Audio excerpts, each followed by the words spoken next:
Hey guys, welcome back. Here is another free lawnmower. Initially when I picked it up it was raining. I really didn't take a look at it, but now that I'm looking at it, there has been fertilizer spilled all over it, and I'm not really sure how well this is going to come back. The deck, fertilizer is extremely corrosive, and this height adjuster is frozen solid. There's no way that's moving. It's pretty well rusted down in there. The other side looks in better condition. So I don't know. Hopefully the motor will run, and there's some good parts on it. Came with a bag and the side discharge, which is kind of unusual. Usually I don't see that. Came with a gas tank and a brand new blade still in the packaging, which that by itself is worth $15 right there. So why don't we see if this will run? All I did was hose it off, and it looks much better. Now of course this is still rusted and frozen, but I think that is going to come back. I should be able to free it up. Might even be able to take it apart and wire wheel it and de-rust it a little bit. Other than that, there's no holes or anything in the deck. Looks like it held up fairly well. So does it have oil? It does have oil. Good. I need to get me some of these stickers. For service, call Bill's Lawnmower Service. What are the odds? Alright, what do you want to do first? I say let's check for spark. Whoa, don't roll away there. Not bad. Looks pretty good.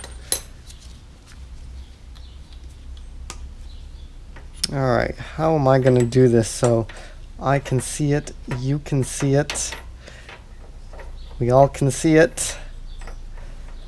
Maybe I'm going to take the plastic cover off. Fuel line popped off while I was gaining access to the crankshaft nut, and boy does that fuel smell bad. It smells like varnish, so that's certainly a problem. We will see if spark is also a problem. Got myself a drill on here. Let's see what happens. Oh yeah, it does have good spark.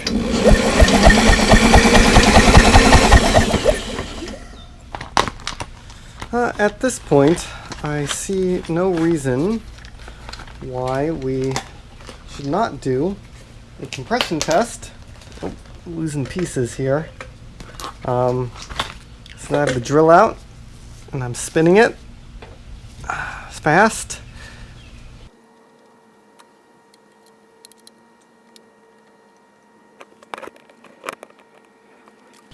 Alright, let's see what we get.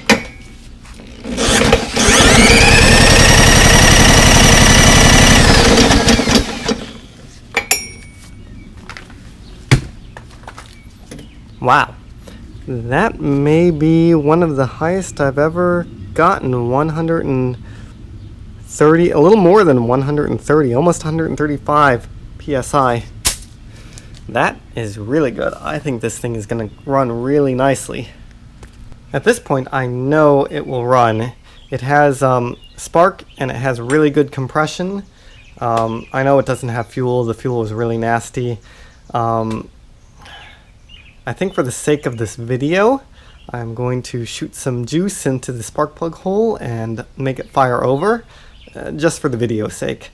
I put the tin back on with the pull start, have just a little bit of 2-cycle fuel here, and I squirt just a little bit in there, like that. Put this spark plug back.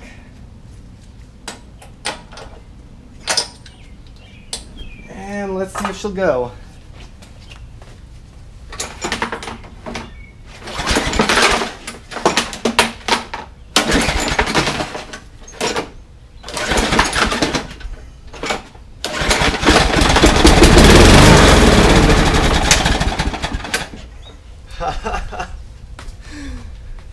There you go. Where have you guys been? On a bathroom break? I put the tin with the pull start, the gas tank, and the plastic cover back on, and I pulled the air filter, and it's I don't know.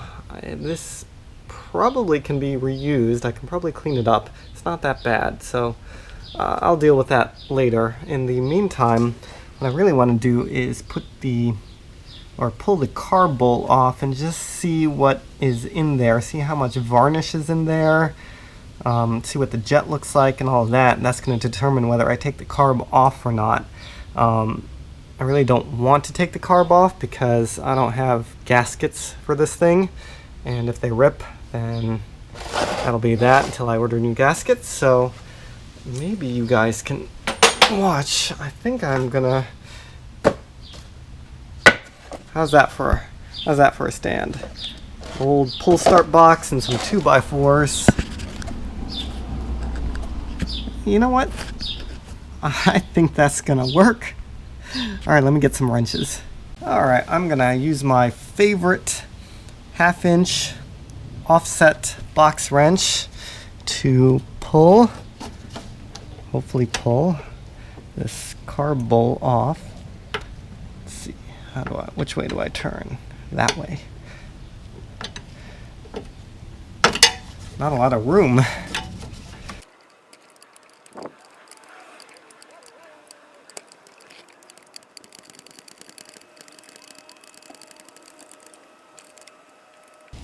What do you think? Could that be a problem? Oh my gosh. Smells like paint. Smells like I am varnishing or painting a piece of wood. Look, it's got varnish stalactites growing off of the float. Tell you what, guys, I'm going to do you a favor. I'm not going to bore you with the details of the carburetor clean. I will film it though, and if you are interested, I'm going to put a link in the top right hand corner in this YouTube video, and you can click on that and you can see the whole boring carb clean in as much detail as you want. But as for right now, I'm going to snap my fingers, and when I'm back, the carb will be clean and ready to go, and we're going to do what you want to see, which is get this mower to start and run. So I'm going to snap my fingers, and I'll be back. Hey, look at that. Instant carb clean. Wow, it took less than a second. Anyway, there should be a link up in the right hand corner if you want to see the details of the carb clean. Geez, guys, you're living dangerously. You're perched on this 2x4 sitting right here as I work on this mower. I'm not responsible for if anything happens to you guys. Right, let's stick the throttle back in. Throttle linkage. There we go. That's good. Let me see. Let's stick the fuel line back in too. That's good.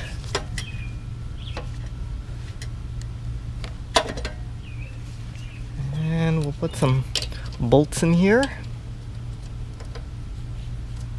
Why is it my tools are never where I need them? I tell you, probably at least 50% of the time I end up turning you guys off to go find and track down a tool. I try and have them here, you know, so I don't have to interrupt the filming, but it always seems that it's never the case. I'm always missing something. A socket, a wrench, a ratchet, you know, something. You ever have that problem?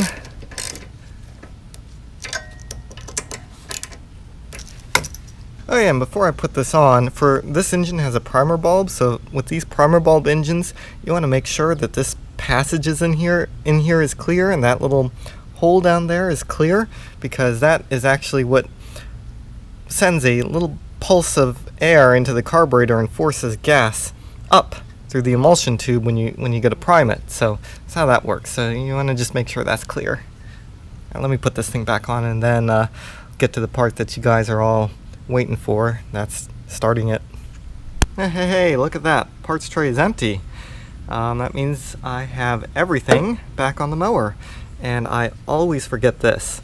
I'm yanking and yanking and it doesn't start, and it's because I always forget to connect that in my over enthusiasm for trying to get it started. So, all right, let me put some gas in it and set you up and give it a start. What do you think? I'm gonna say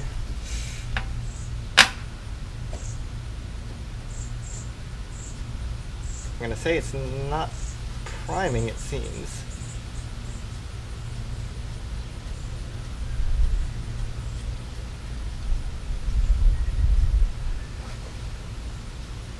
It is. I may have flooded it. I'm gonna say two pulls. 2 pulls. What do you think?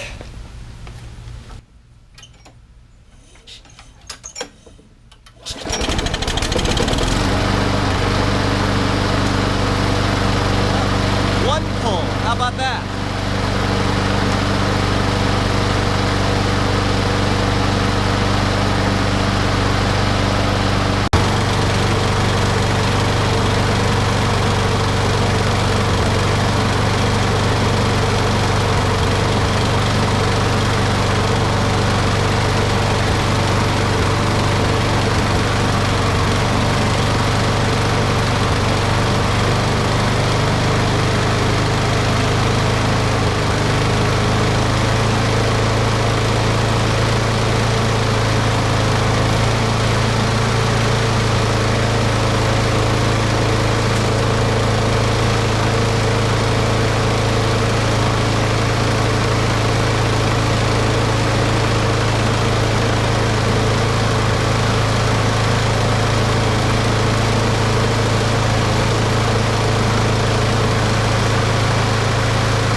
Alright, while the oil dribbles out, I'm gonna take a look at the blade. On the curb where this came from, there was a brand new blade. It is the exact same blade, same part number and everything. But looking at this blade, it doesn't look half bad. So, that was really loose. Anyway, I'm gonna see if I can fix this blade, sharpen it up. Looks like it's already been replaced before. It has a label on it. And yeah, that doesn't look terrible. I mean, there's some chew marks on the edge, but nothing that I don't think I can grind out. So let me go grind on this with the angle grinder for a little bit, and then I'll be back. I worked on it for a little bit with the angle grinder. It looks pretty good. This blade came back just nice. Has a nice, not too sharp edge on it, and I think we're ready to put this thing back on. I set my torque wrench to about 40 foot-pounds. That's generally where 99% of all of these mowers, that's where they lie in terms of torque spec for the blades. Alright, 40 foot-pounds. Good. Oh, one other thing. This thing only has one hubcap all around. That looks ridiculous, so I think we're going to go with the no hubcap look. Let's try and do something about this frozen height adjuster, which got fertilizer all over it and was sitting with fertilizer on it, which is why it's frozen. Fertilizer is very caustic, corrodes metal. I'm going to see if I can take this entire adjuster off. Let me get the right wrenches.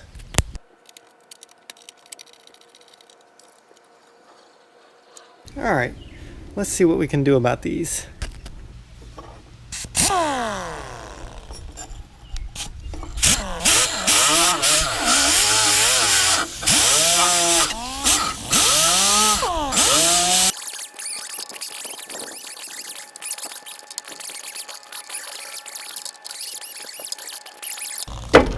Good enough.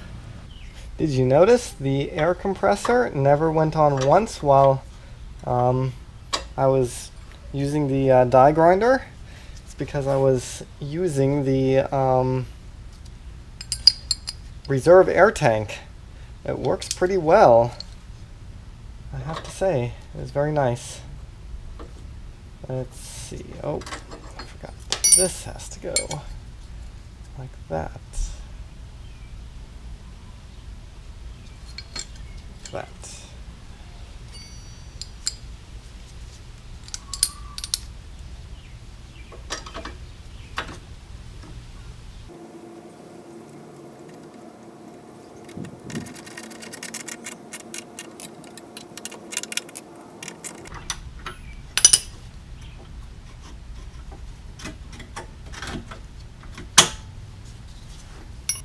Okay, I think that'll do. After I'm done washing this whole deck off and everything, then I will come back and oil everything. Hey, hey, hey, how about that? Looks pretty good. Just a sponge and some wheel cleaner, and that thing came out looking really nice. So mechanically this thing is all done. Cosmetically it's done. The only thing I am debating about is this engine brake cable. I mean, it works perfectly. The cable itself is in good condition, but obviously the plastic nib that holds it onto the handlebar is broken off, and somebody has duct taped it, but it has been working for me this whole time, and you know, it's very good. So I think I am going to leave that. Buying a $10 cable for this thing is not going to add $10 to the cost, or to the price. So I'm going to leave that and call this one as it is right now. So if you like these videos, be sure to like, subscribe, comment, and I'll see you on the next one.